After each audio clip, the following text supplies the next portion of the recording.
Well, I've heard plans of 2025 since I met Hal Povenmire in 2008.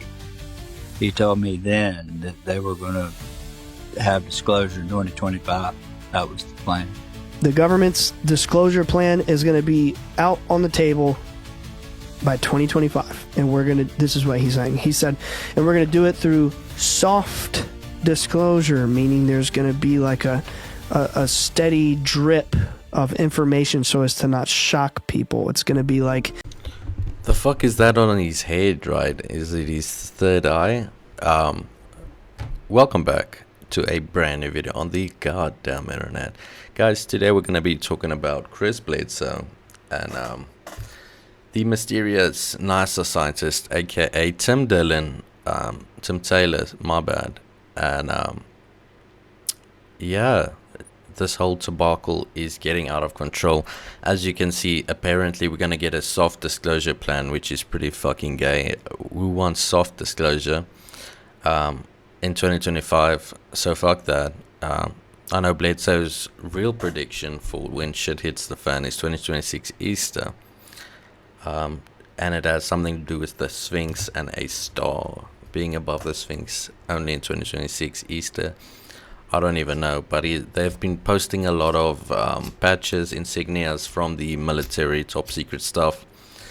And yeah, it's showing a lot of these symbolry, ancient Egyptian symbols, mentions. And yeah, we're going to be checking out a lot more to do with the Bledsoe said so family. Chris Bledsoe, Ryan Bledsoe. Guys, we're going to be checking it out. And just so you know, this mysterious figure is not Tim Taylor, so check this out. Little bits of information coming out over a long span of time. Right. But, you know, that we should know pretty much the majority of everything by 2025. Guys, please make sure to subscribe, notifications on. We're trying to grow the channel. Soon it's going to be the fastest growing channel overall on YouTube. So yeah, comment, like, please let me know what you think, and share. That helps the absolute most. And make sure you watch till the end, because the best parts are there as always. And yeah, in conclusion, get your snacks, get your popcorn, of course. We're in for a real one today, okay?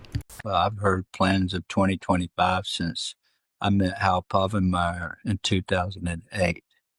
He told me then that they were going to have disclosure in 2025. That was the plan. Listen, there's a whole lot that I haven't talked about, such as NASA. Why was I at NASA? Why did they get me down there? How did I get into astronaut crew quarters? I got to meet the general. I got a special pin that only certain people have. And they wanted to know from me what, in other words, let's just say, they're just now talking about the plasmoid. Those are the orbs that I interact with. So there's been a lot of talk about these plasmoids as well, and they're being seen a lot in the sky. And supposedly this is what I saw in the Korea movie, I think that was like 2022, 2023, I can't even remember. But so these aircraft that are super secret, super advanced, classified AVs or whatever the fuck, right? What alien reproductive vehicles, what the fuck does that mean again? But yeah, so these aircraft can make these maneuvers that would crush any human, because they use these plasmoid technology that apparently causes the environment around it or something to not have inertia, right? So people don't experience that, so they can do all these crazy shit and not get instantly killed, right? So that's a really interesting point I just wanted to make. Is that a puzzle piece fitting into this, or how does the plasmoids fit into everything? They're the angelic beings, because they're not just, you know, there's an intelligence there. It's created, some force created it. They were being harassed. They're astronauts, and everybody were being harassed by these orbs and stuff. You were told that by Tim? I knew about it way back then.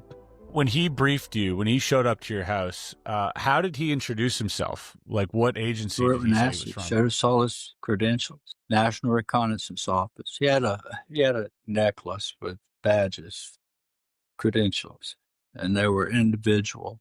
Wow. Air Force, CIA, NASA, DOD, Area 51, and more. So we have another individual that supposedly is, if not as, but also really mysterious as Tim Taylor. And Tim Taylor, I think he's known to have studied in the Bahamas on an island or some shit, which is really weird as well. But all these individuals, super mysterious, super high up, all these credentials, past experience, it's unmatched, I think, anywhere in the world, right? So I wonder what all these individuals are doing, if they are part of the same group, and is it Tim Taylor's group that works for the Hammer, whatever the fuck that means. The adjustment theory, I think that movie was called, that Tim Taylor said he is most based on his life. And there's some similarities that is really, I don't know even what to do with that information, you know? Yeah, there's a ring at the door, and it's Hal Povenmire. I know they talked about him quite a bit on your last session, but it was me who answered the door. And I just remember being like, oh, here we go, you know, because the documentary had already been filmed. I don't think it aired yet. We're having all these experiences. So I'm like, Mom, NASA's here, you know, and we seriously, and call Dad, and I'm like, Dad, there's somebody from NASA here. And he's like, just entertain him till I get home. And the rest is history, you know. But this guy hopped in the car, drove 12 hours from Cape Canaveral just for a chat. And he was in our lives until the day he died, which I actually just listened to the episode. So I know he told that story, how he fell and hit his head and he had the coma. Same guy. How? Yeah. Yeah. But until that day, he was intimately in our lives until he died. That day Hal showed up, how old were you? 15. Maybe 16. Do you remember specifically what he was saying and what he was asking, and why? Like, why did he tell you he was there, and how did he find out about you? Yeah. So the funniest part is, and Dad would never tell this detail because he wasn't there. I was the one that answered the door, and I suspect he did this on purpose because he was a covert kind of individual. I think the idea was kind of look dumber than you are, you know, kind of put on a little bit of an act. And he was a little bit of a joker. He was really funny because he constantly would just crank out jokes, and they weren't like good ones either. Right. You know, he clearly had a persona. It was an act. I've come to understand. And he was a genius, but he kind of acted a little bit clueless. It was funny as fuck, man. And he rings the door, and I answer, and he says, "Hello, is this the residence of Chris Bledsoe?" And I said, "Do you mean Bledsoe?" He said, yeah, Chris Bledsoe. And he's acting like he's looking at his paper like he's trying to read the name. And I'm like, yes. And he shows me his lapel, and it's NASA. And he's like, well, I'm with the press corps for NASA. I drove 12 hours from Cape Canaveral. I really was just hoping to have a conversation with your dad. I just wanted to ask some questions and, you know, just things like that. And I don't remember in that moment what we talked about, but I know over the next many years what we talked about up until he died. I do know that he was at some point he was a CIA analyst. Really? Oh, yeah, dude. A lot of these people are double dipping. He was CIA and NASA? Yeah. At one point, something he told my dad before he passed away. It was kind of like a confession, like, I don't have much longer. I want to tell you a little bit more about me before I'm gone kind of thing, you know? But he was a very cool guy. He was hilarious. He was so intelligent that he had 3 PhDs by the time he was like a teenager. Can you look him up, Steve? We could pull up his like Wikipedia and look at him. So we can show some people what this guy looks like. He was a really cool guy. He's one of the very like first people at NASA. I mean, he was an intern for Werner von Braun. Really? Yeah. Yeah, that's him. It's young Hal. Yeah. So he was a Yeah, there's nothing that like there's nothing legit here that I swear you got to skip through the obituary, man, because I feel like we're in it. I could have sworn we are. I want to read some stuff about like what he did. Well, yeah. So do you know Project Blue Book? Yeah, of course. He was like the right hand man of that. Alan J. Really? Yeah. Hynek. He worked with Hynek? He was like his protege. Oh wow. He was the guy that dropped in and did the debunking. So he shows up to our door, reading his, is Chris Bledsoe here? He's playing us. So there's an acts that are being played on the stage, right? Another instance of this where it's like debunking or trying to get insider knowledge for the wrong people is Jake Barber, right? He went to a Greer seminar looking for whistleblowers to report to the officials. This is some CIA work. So are these people part of the CIA? All of them, and invading different parts of whatever to get some information, to be a spy on the inside. I wonder how many of these people there are and how active they are today.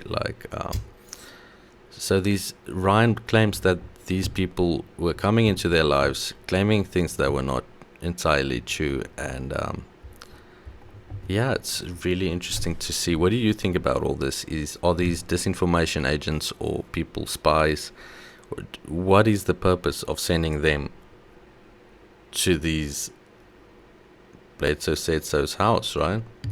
But he knew it was spiritual. He indicated to my dad that it may be his family. Yeah. The beings, the entities, Now, here is something that I find particularly wild.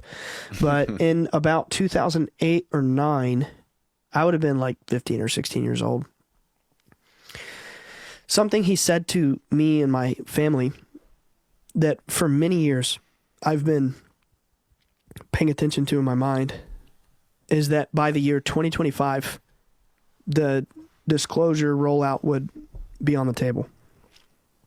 All those years ago, 2008 or 2009, he said, the government's disclosure plan is going to be out on the table by 2025. And this is what he's saying. He said, and we're going to do it through soft disclosure, meaning there's going to be like a steady drip of information so as to not shock people. It's going to be like little bits of information coming out over a long span of time. Right. But, that we should know pretty much the majority of everything by 2025. He told me that when I was a kid. What do you think the disclosure is gonna look like? Like, do you think that if there is government disclosure about this stuff, it's gonna be 100% accurate? No, actually the opposite. How so? I think it's gonna be more or less fear-based. More or less, militarized. You're seeing it now. They're jamming our space. They're jamming our radars. You've got congressional hearings where they're coming out and they're saying, I have a classified dossier that was handed to me by a superior, and I've heard stories of people getting harmed, and you've got like a Mexican Congress coming out with a body saying there's eggs in it, and you've got all this stuff. It's building this fantastic sci-fi story, right? But I think at the end of you think it's fear-based? Yeah, I think the general picture is to create this narrative that we are all tiny specks of pretty much nothing, and that there's no hope, there's no any inkling of spiritual evolution. And why do I think that? It's because it's what the lady told to my dad. It's in the book. It's in the regression. It's what she said. I mean, it's the message. She said that there is a force. She didn't say who. She said that there are people at the helm of humanity. She didn't say the Illuminati. She didn't say the Bilderbergers. She didn't give a name, right? She just said there is a dark force. A dark force at the helm of humanity. At the tippy top, yep, controlling humanity. There's a dark force. And they are using biblical scripture, namely the book of Revelations, to sort of script events on a global stage to manifest a cataclysm, and that there would be a great deception. That this deception would be basically to paint the phenomenon in a negative light. So who would it benefit for the phenomenon to be painted in a negative light? Is there a way to profit off it? Is there a way to keep people in order and the sheep in their states with while they do not know this information? Like, what does that mean, you know? But I do know that the Bledsoe family are super religious, specifically Christianity, and they connect the phenomenon to that 100%. And whether it's the belief, the 100% belief by Chris Bledsoe that makes him able to attract this phenomenon, I don't even know whether it's a mind state / space, you know, meditation in a specific way that makes this happen. I have no fucking idea.